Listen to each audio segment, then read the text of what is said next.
ಭಾಗ್ಯನಗರ ಪತ್ರಿಕಾ ಭವನದಲ್ಲಿ ನಡೆದ ಡಿವೈಎಫ್ಐ ಸುದ್ದಿಗೋಷ್ಠಿಯಲ್ಲಿ ಮಾತನಾಡಿದ ಜಿಲ್ಲಾಧ್ಯಕ್ಷ ರಾಜಶೇಖರ್, ನೀಟ್ ಪ್ರಶ್ನೆ ಪತ್ರಿಕೆ ಸೋರಿಕೆ ಪ್ರಕರಣದ ಹೊಣೆ ಹೊತ್ತು ಕೇಂದ್ರ ಶಿಕ್ಷಣ ಸಚಿವರು ರಾಜೀನಾಮೆ ನೀಡಿರುವುದನ್ನು ಸ್ವಾಗತಿಸಿದ್ದು, ಪ್ರಶ್ನೆ ಪತ್ರಿಕೆ ಸೋರಿಕೆಯಿಂದ ಮನನೊಂದು ಆತ್ಮಹತ್ಯೆ ಮಾಡಿಕೊಂಡಿರುವ 24 ವಿದ್ಯಾರ್ಥಿಗಳ ಕುಟುಂಬಗಳಿಗೆ ಕೇಂದ್ರ ಸರ್ಕಾರ ತಲಾ 1 ಕೋಟಿ ರೂಪಾಯಿ ಪರಿಹಾರ ನೀಡಬೇಕೆಂದು ಆಗ್ರಹಿಸಿದ್ದಾರೆ.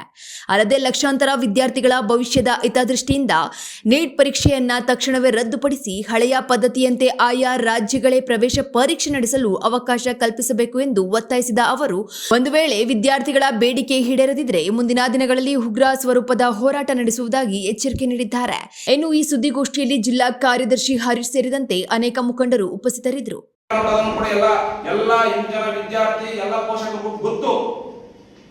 ನೀವು ಈ ಪೇಪರ್ ಲೀಕ್ ಮಾಡ್ಕೊಂಡಿರೋದ್ರಿಂದ ಕೂಡ ಎಲ್ಲ ವಿಚಾರಗಳು ಕೂಡ ಎಲ್ಲ ಪೋಷಕರು ಎಲ್ಲ ತಳಮಟ್ಟದ ಇವತ್ತು 1ನೇ ಕ್ಲಾಸ್ ಮಗು ಕೂಡ ಹೇಳ್ತಾ ಇದೆ, ಜಂತರ್ ಮಂತರ್ನಲ್ಲಿ ಹೋರಾಟ ಮಾಡಿರೋದು ಏನಕ್ಕೆ ಹೋರಾಟ ಮಾಡಿದ್ರು ಅಂತ ಎಲ್ಲರಿಗೂ ಗೊತ್ತಾಗ್ತಾ ಇದೆ. ನೀವು ಅನ್ಕೋಬಹುದು, ನೀವು 20 ದಿನಗಳ ಕಾಲ ಕಣ್ಣು ಮುಚ್ಚಿಕೊಂಡು ವಿದ್ಯಾರ್ಥಿಗಳು ಹೋರಾಟ ಮಾಡ್ತಾ ಇದ್ರೆ ಯಾವುದೇ ಹೋರಾಟದಲ್ಲೂ ಕೂಡ ತಾವು ಭಾಗವಹಿಸಲಿಲ್ಲ, ಸಾಂತ್ವನ ಹೇಳಕ್ ಸಾಧ್ಯ ಆಗಲಿಲ್ಲ.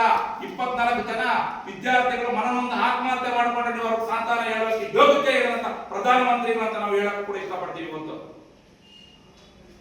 ಸಾಂತ್ವನ ಹೇಳಕ್ಕೆ ಯೋಗ್ಯತೆ ಇರುವಂತ ಪ್ರಧಾನಿಗಳು ಈ ದೇಶಕ್ಕೆ ಅವಶ್ಯಕತೆನೇ ಇಲ್ಲ ಅಂತ ನಾವು ಹೇಳ್ತೀವಿ. ಇವತ್ತು ಈ ದೇಶದ ಯುವಜನರು ನಾವು, ಈ ದೇಶದ ಮುಂದಿನ ಭವಿಷ್ಯಗಳು ನಾವು, ಈ ದೇಶವನ್ನು ಕಟ್ಟುವಂತವ್ರು ನಾವು.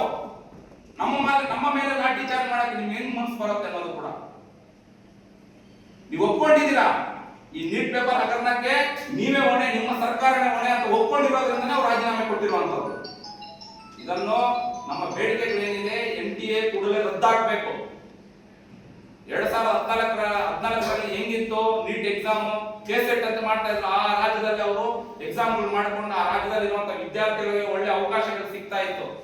ಇವತ್ತು ಅದನ್ನು ವಂಚಿತರಾಗಿದ್ದಾರೆ. ಆ ನೀಟ್ ಎಕ್ಸಾಮ್ ಇಂದ ಕೂಡ ಎಷ್ಟೋ ಜನ ಇವತ್ತು ಕರ್ನಾಟಕದಲ್ಲಿ ಇರುವಂತಹ ವಿದ್ಯಾರ್ಥಿಗಳಿಗೆ ಬೇರೆ ಬೇರೆ ರಾಜ್ಯದಲ್ಲಿ ಇರುವ ವಿದ್ಯಾರ್ಥಿಗಳ ಹೋರಾಟ ನೆನಪು ಮಾಡ್ಕೋಬೇಕಾಗತ್ತೆ.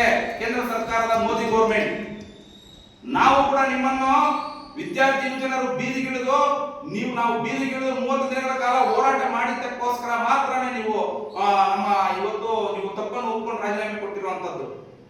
ನಾವು ಹೇಳ್ತಾ ಇದ್ದೀವಿ, ನಮ್ಮ ಏನು ಮುಂದಿನ ಬೇಡಿಕೆಗಳು ತಾವು ಏನಾದ್ರೂ ಈಡೇರಿಸದೇ ಇದ್ದರೆ ವಿದ್ಯಾರ್ಥಿಗಳ ಮೇಲೆ ದಾಖಲೆಗಳನ್ನು ತೆಗೆದಿರಾ, NTA ರದ್ದುಗೊಳಿಸಲಿಲ್ಲ ಅಂತಂದ್ರೆ ಮತ್ತೆ ನಾವು ವಿದ್ಯಾರ್ಥಿಗಳೆಲ್ಲ ಬೀದಿಗಿಳಿದು ಹೋರಾಟ ಮಾಡಕ್ಕೆ ನಾವು ಮುಂದಾಗ್ತೀವಿ. ನಿಮ್ಗೆ ಎಚ್ಚರಿಕೆ ಕೊಡ್ತಾ ಇದ್ದೀವಿ. ನೀವು ವಿದ್ಯಾರ್ಥಿ ಯುವಜನರ ಪರ ಅಂತ ಹೇಳ್ಬಿಟ್ಟು ಬಂದಿದ್ದು, ನೀವು ಅಲ್ಲಿ ವಿದ್ಯಾರ್ಥಿಗಳ ಮೇಲೆ ಲಾಠಿ ಚಾರ್ಜ್ ಮಾಡಿಸಿದ್ದು ಬರೀ ಪೊಲೀಸರಿಂದ ಮಾತ್ರ ಅಲ್ಲ. ನಿಮ್ಗೆ ನೆನಪಿರ್ಲಿ, ಅದ್ರ ಮೇಲೂ ತನಿಖೆ ಆಗ್ಬೇಕು. ಲಾಠಿಗಳಿಗೆ ಮುಳ್ಳುಗಳನ್ನು ಚುಚ್ಚಿಕೊಂಡು ಸಂಘ ಪರಿವಾರದ ಕಡೆಯಿಂದ ನೀವು ಲಾಠಿ ಚಾರ್ಜ್ ಮಾಡಿಸಿದ್ದು, ಬಂದವರಿಗೆ ಯೂನಿಫಾರ್ಮ್ ಇಲ್ಲ, ನೇಮ್ ಬೋರ್ಡ್ ಇಲ್ಲ, ಅವ್ರು ಯಾರು ಪೊಲೀಸ್ ಅವರ CRPF ಅವರ ಯಾರು ಅನ್ನೋದು ಕೂಡ ಇದುವರೆಗೂ ತನಿಖೆ ಆಗಲಿಲ್ಲ. ಅದು ಕೂಡ ನಮ್ಮ ಬೇಡಿಕೆ ಇದೆ. ನಮ್ಮ ವಿದ್ಯಾರ್ಥಿಗಳ ಮೇಲೆ ಯಾರು ಲಾಠಿ ಚಾರ್ಜ್ ಮಾಡಿರೋ ಅನ್ನೋದು ಕೂಡ ನಮ್ಮ ಬೇಡಿಕೆ ಇದೆ.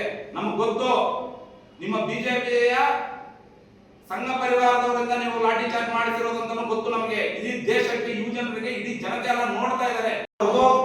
ಏನು ಕೇಂದ್ರ ಬಿಜೆಪಿ ಸರ್ಕಾರ ಇದೆ, 86 ಪೇಪರ್ ಲೀಕ್ ಮಾಡಿರುವಂತದ್ದು ಎಲ್ಲ ನಿಮ್ಮ ಪತ್ರಿಕಾ ಮಾಧ್ಯಮದವರು ಬರೆದಿರುವಂತದ್ದು, ಎಲ್ಲರೂ ಗೊತ್ತಿರುವಂತದ್ದು. 86 ಪೇಪರ್ ಲೀಕ್ ಮಾಡಿದ್ದಾರೆ. ಅದರಲ್ಲೂ ಕೂಡ ಈ ನೀಟ್ ಪ್ರಶ್ನೆ ಪತ್ರಿಕೆ ಒಂದಾಗಿದೆ. ಇವತ್ತು ಕೂಡಲೇ ಆ ಏಜೆನ್ಸಿ ಏನಿದೆ, ಆ agency NTA agency, national testing agency ಇದೆ, ಕೂಡಲೇ ರದ್ದು ಮಾಡಬೇಕು. ಮತ್ತೆ ವಿದ್ಯಾರ್ಥಿಗಳನ್ನು ರಾಜೀನಾಮೆ ಕೊಟ್ಟಿದ್ದಾರೆ. ವಿದ್ಯಾರ್ಥಿಗಳ ಮೇಲೆ ಈ ವಿದ್ಯಾರ್ಥಿಗಳು ಈ ಹೋರಾಟ ಮಾಡೋದಕ್ಕೆ ಪ್ರಚೋದನೆ ಕೊಟ್ಟಿರೋದು ಕೇಂದ್ರ ಸರ್ಕಾರ, ಕೇಂದ್ರ ಮೋದಿ ಸರ್ಕಾರ. ಅವ್ರ ತಲೆಯಲ್ಲಿ ಇರಬೇಕಿದು.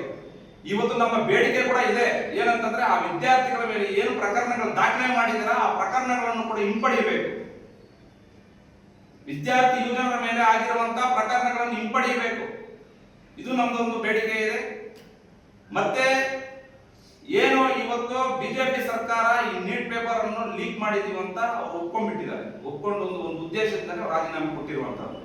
ಈ ರಾಜೀನಾಮೆ ಕೊಟ್ಟಿರೋದ್ರಿಂದ ಈ ಏನು ನಮ್ಮ ವಿದ್ಯಾರ್ಥಿ ಯುವಜನರ ಹೋರಾಟಕ್ಕೆ ನಿಜವಾಗ್ಲೂ ಕೂಡ ಗೆಲುವು ಸಿಕ್ಕಿದೆ.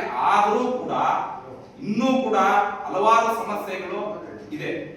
ಅವರೆಲ್ಲೂ ಕೂಡ NTA ರದ್ದು ಮಾಡ್ತೀವಿ ಅಂತ ಹೇಳ್ತಾ ಇಲ್ಲ.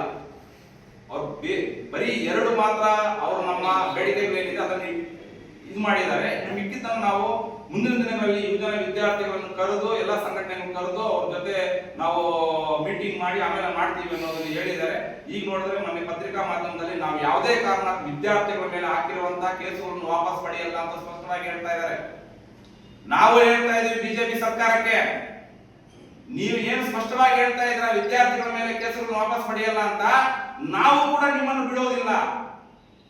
ನಿಮ್ಮ ಕೇಂದ್ರ ಬಿಜೆಪಿ ಸರ್ಕಾರವನ್ನು ನಾವು ಕೂಡ ಬಿಡೋದಿಲ್ಲ. ನಾವು ಕೂಡ ನೀವೊಂದ್ಸಲ ನೆನಪು ಮಾಡ್ಕೋಬೇಕಾಗತ್ತೆ.